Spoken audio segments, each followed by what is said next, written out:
Level 1, the Shatei. You're 18 in Osaka. You dropped out of high school, no skills, no connections, just anger and nowhere to direct it. You're working part-time at a pachinko parlor when a man in an expensive suit notices you. After your shift, he approaches you outside. You have spirit, he says. You want real work? Meet me here tomorrow, 9 p.m. You show up. There's a black Toyota waiting. Inside are 3 other young men like you, quiet, nervous, hungry. You're driven to a warehouse in the industrial district. Your job is simple.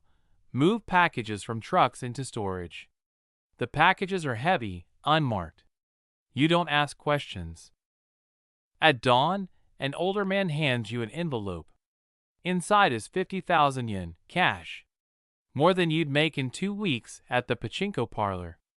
You did well. Come back tomorrow night.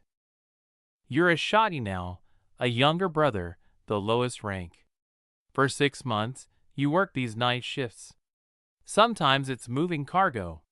Sometimes it's standing guard outside buildings. A man who runs a hostess bar in Dotonbori hasn't paid his monthly protection fee in 2 months. Your Aniki takes you along. The owner sees your Aniki and his face goes pale. Your Aniki doesn't raise his voice. He simply says, "You have until Friday. We'll be back." You stand there silently learning. This is how pressure works. Friday comes. The owner hands over an envelope, full payment plus interest. He bows deeply, apologizing. Your Aniki accepts it without emotion. Level 2, the Wakashu. You're 21 now. The ceremony happens in a private room above a restaurant in Namba. You kneel before the Kumichou. Your family now.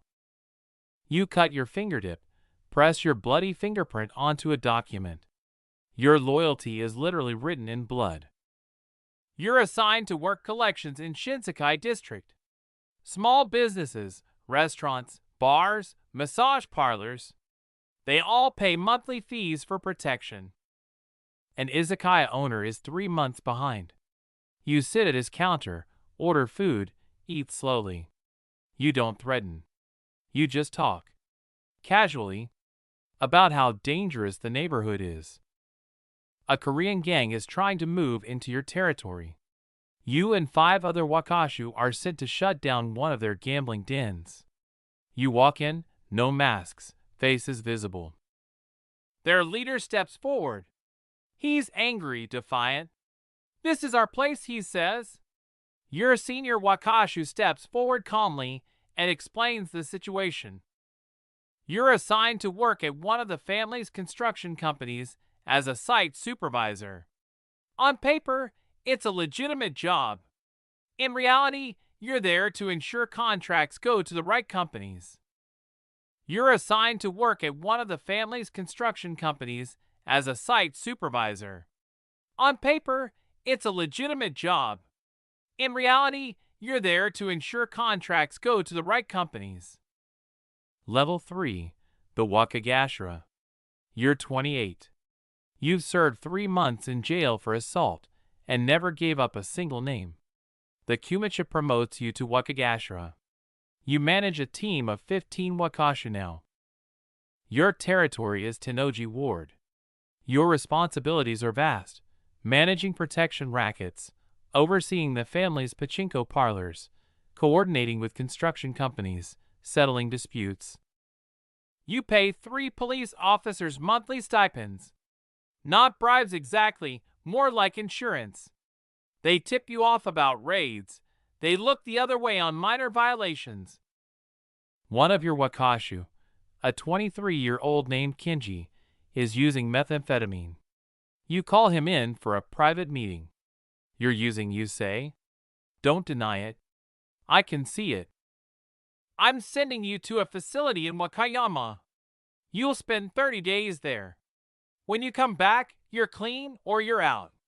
He goes. He completes the program. Your territory includes several plans. You manage them carefully, ensuring the women are legal adults, that health regulations are followed. Not out of morality, but pragmatism. A customer attacked one of the women, beat her badly. He's a salaryman, married, respectable. You find him. You go to his home. You knock at 10 p.m. He sees you, and his face drains of color. You hand him a hospital bill. You're paying this, you say calmly. All of it. And you're going to apologize to her personally. He pays. He apologizes. Problem solved. Level 4. The Shateigashira. You're 35. Revenue is up 40% under your leadership. The Kumichou promotes you to Shateigashira. You're in the inner circle now. The Yamaguchi-gumi is expanding into Kobe, but there's competition. A Chinese triad controls the port. The Kumichou sends you to negotiate. The port is big enough for both organizations, you explain. You handle the northern docks. We handle the southern docks. We split container fees 50-50. He agrees to a trial period. The port is big enough for both organizations, you explain. You handle the northern docks. We handle the southern docks.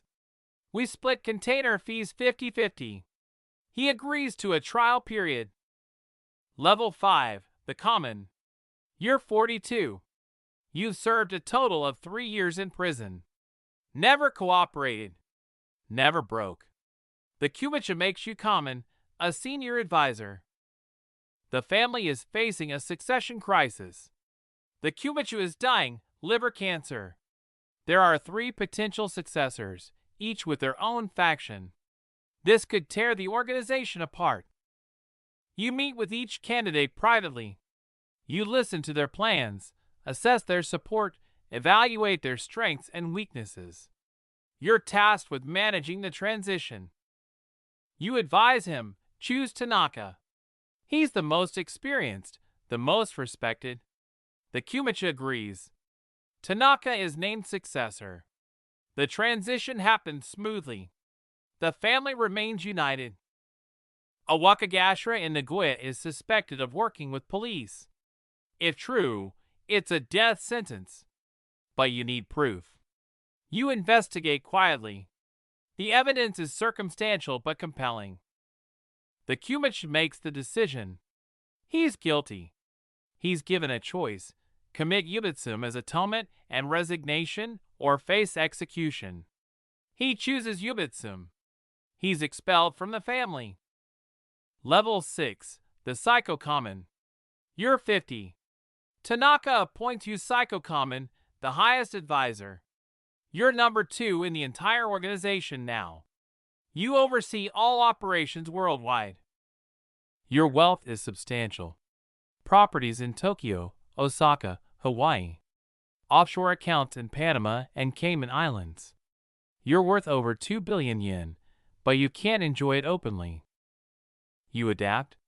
You establish companies in Southeast Asia. You move operations offshore. You diversify income streams. The family survives, but it's harder now. Younger members want to expand into cryptocurrency, online gambling, cybercrime. Traditional members resist. You're caught in the middle, balancing innovation with tradition. Younger members want to expand into cryptocurrency, online gambling, cybercrime. Traditional members resist. You're caught in the middle, balancing innovation with tradition. You approve a pilot program exploring cryptocurrency money laundering. It works. Within 2 years, the family is moving hundreds of millions of yen through crypto exchanges. Level 7, the Kumichou. You're 58. Tanaka is killed in a car accident. Or maybe it wasn't an accident. The executive council meets. They vote. You're chosen as the new Kumichou. You lead the family now, but the weight is crushing. You're responsible for thousands of members, their families, their livelihoods. Every decision you make ripples through the organization. The Yakuza are in decline. Membership is down. Police pressure is intense. You need to make hard choices. You consolidate territories. You cut members who aren't producing. A Mexican cartel wants to establish methamphetamine distribution in Japan. They approach you with a partnership offer. You refuse. Drugs bring too much police attention. The cartel tries to operate independently. You shut them down. You coordinate with other Yakuza families, Korean gangs, even Chinese triads. The cartels can't establish a foothold in Japan. 6 months later, the cartel withdraws. But victory comes at a cost. 3 of your men are dead. 2 are in prison. The police investigation brought intense scrutiny. Level 8, The Hunted. You're 65. The government designates the Yamaguchi-gumi a specially designated violent group. Your assets are frozen.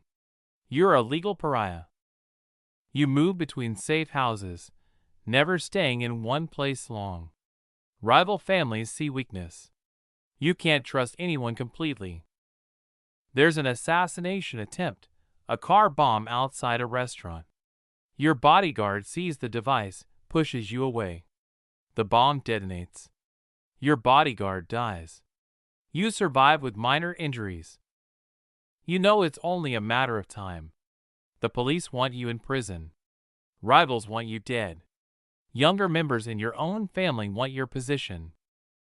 Level 9, The End. It happens on a Wednesday morning. You're visiting a Shinto shrine in the mountains outside Kyoto, alone, seeking peace. You've dismissed your bodyguards for an hour. A man approaches, middle-aged, unremarkable. He bows respectfully. He pulls out a knife. He's fast. The blade enters your chest, precise, professional. You recognize him in your final moments. He's from your own family, a Wakagashira you promoted 5 years ago. This is how it ends. Betrayed by your own. The assassin commits seppuku immediately after ritual suicide, his atonement for killing his oyabun. The family holds a funeral. Hundreds attend. They bow. They pay respects. And then they move on because the family continues. It always continues. This is the Yakuza. You don't retire. You don't escape. You rise until you can't rise anymore, and then you fall. And someone else takes your place, walking the same path, heading toward the same inevitable end.